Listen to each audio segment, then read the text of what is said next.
Salut à toi, j'espère que tu as passé un très bon week-end. De mon côté, c'était plutôt intense. J'ai lancé ma première formation 100% freelance. D'ailleurs, si tu l'as suivi, je te remercie. Si c'est pas le cas et que tu as reçu mon mail d'hier, je te rappelle que le prix va augmenter d'ici peu, donc c'est le moment ou jamais. Bon, sinon, aujourd'hui, j'avais envie de te parler de code. Mister Robot, Mi-Code sur YouTube, le YouTuber, tout ça. Enfin, tu sais que le code est assez à la mode actuellement. Depuis un petit temps d'ailleurs. Et du coup, aujourd'hui, je voulais t'expliquer pourquoi, selon moi, apprendre à coder était important. Bon alors, je te le dis tout de suite, moi je sais pas coder, mais j'ai tenté.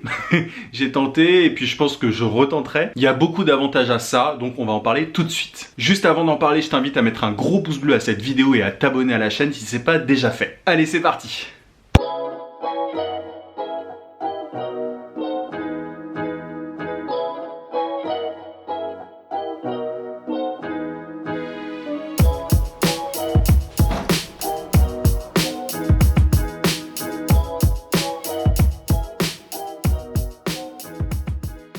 Alors, je te parlais de Mister Robot et de Mi-Code. Si tu connais pas les références, Mister Robot c'est une série avec un hacker, un pirate informatique, etc. Et Mi-Code c'est un YouTuber qui a monté en flèche depuis peu et voilà, qui parle essentiellement de hacking. Donc c'est vraiment un sujet ultra tendance. Moi je vais t'expliquer pourquoi c'est super important d'apprendre à coder. Alors, comme je te le disais, moi je sais pas coder et franchement je m'en mords un petit peu les doigts. Mais je sais que c'est pas fait pour tout le monde. Tu connais peut-être la fameuse distinction entre le cerveau gauche et le cerveau droit. D'ailleurs je sais jamais à quoi correspond quoi. Enfin bref, les plus créatifs et les rationnels. Il y a des gens qui sont très bons pour tout ce qui est rationnel et les autres, bon c'est un peu cliché mais c'est comme ça. Moi les maths, tout ça c'est pas trop mon fort, je m'en sors beaucoup mieux au niveau créatif. Donc c'est pour ça que peut-être que j'ai un peu de mal. Et t'es peut-être dans la même situation, bref. Mis à part ça, il y a beaucoup d'avantages à savoir coder. Déjà, quand tu veux devenir freelance, moi il y a beaucoup de gens qui me demandent en général quel est le meilleur métier pour devenir freelance et voyager. Quel est le métier qui me permet d'avoir le plus de flexibilité.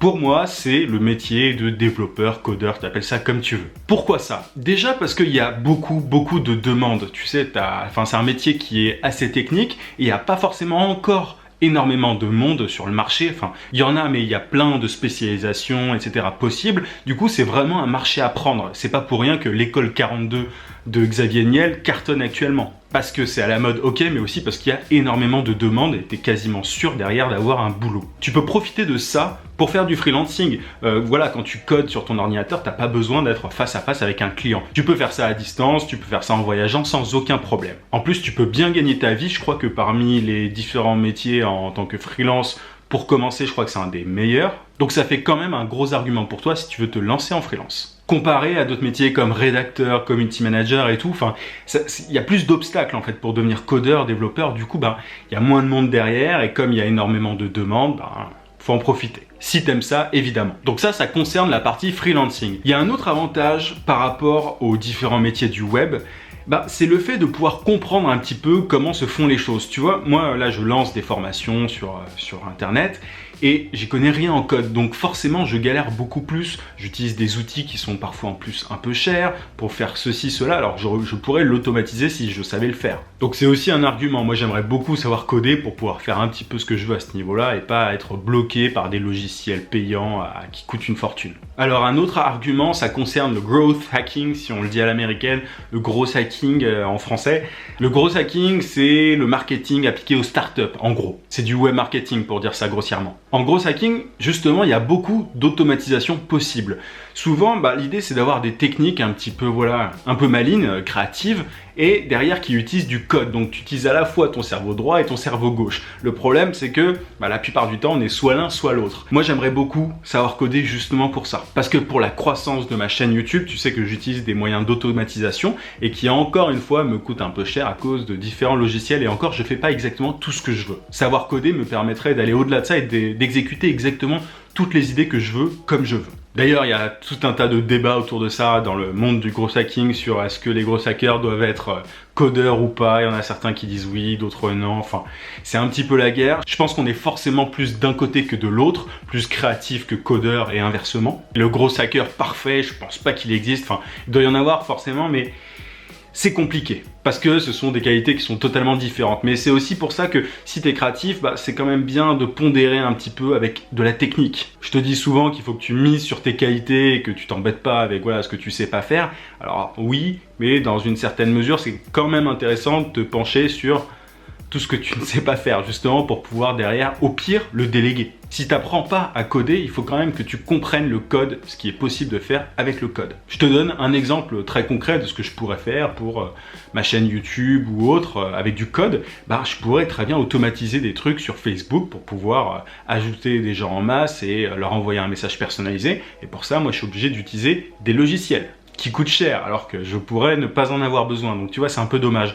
Pareil pour la partie freelancing aussi, là je reviens au freelancing, c'est un peu du gros hacking appliqué au freelancing pour le coup, c'est que je pourrais scraper. Alors scraper, le fait de scraper, c'est de récupérer des données en gros sur un site, scraper des emails sur LinkedIn pour pouvoir derrière leur envoyer des messages. En masse, évidemment, pour derrière décrocher des clients, même si je suis pas ultra fan de la méthode, c'est à tester en tout cas. Et bien sûr, il y a des logiciels qui ont compris que ça pouvait intéresser des gens, donc ils font payer assez cher pour justement effectuer ce genre de tâches. Mais moi, si je savais coder, j'aurais pas besoin de ce genre de truc. Bon, j'utilise pas du tout cette méthode-là, mais c'est un truc que j'aimerais bien tester. Et pour le coup, le prix de ces applications et tout, ça m'embête de payer ça pour un simple test. L'avantage en plus du code, c'est que t'as pas besoin d'aller dans une école spécialisée ou quoi. Enfin, tu peux apprendre de manière totalement autodidacte. Il y a pas mal d'applications pour commencer, pour avoir les bases. Et t'as des cours en ligne aussi qui sont vachement pratiques pour ça. Donc pas besoin de faire l'école 42 ou je ne sais quoi pour être codeur. Il y a beaucoup d'ailleurs de codeurs qui apprennent tout seuls. Donc à toi de voir à quel point tu veux pousser le truc. Voilà, peut-être, il y en a certains qui ont besoin d'être accompagnés tout le long.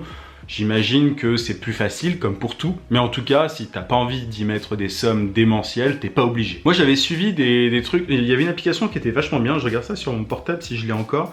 Et qui te permettait d'apprendre en fait les bases du JavaScript et tout de manière assez ludique. Je crois que c'était Code Academy ou un truc comme ça. Je te mettrai des liens dans la description. Du coup, voilà, tu vois un petit peu qu'avec toutes ces raisons, apprendre à coder, c'est quand même assez important. Et si t'es intéressé par le freelancing et que tu sais pas quel métier faire justement pour devenir indépendant et totalement libre, être développeur, codeur, c'est un bon chemin pour ça. Après, évidemment, il y a plein d'autres métiers. Je sais qu'il y a pas mal de gens créatifs dans le marketing et tout.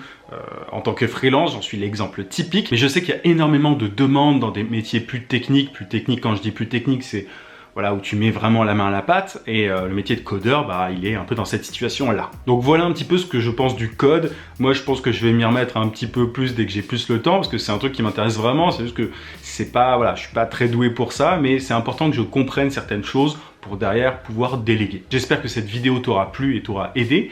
Tu peux télécharger juste ici sur le i avant de partir ma formation gratuite pour trouver des clients rapidement. C'est une formation vidéo que je t'offre gratuitement. En cliquant là, tu rentres tes informations et tu pourras la recevoir. En bonus, tu auras une fiche méthode pour décrocher des clients par mail. Voilà un petit peu ce que j'avais à te dire aujourd'hui. Je te dis à demain, 18 h. À plus.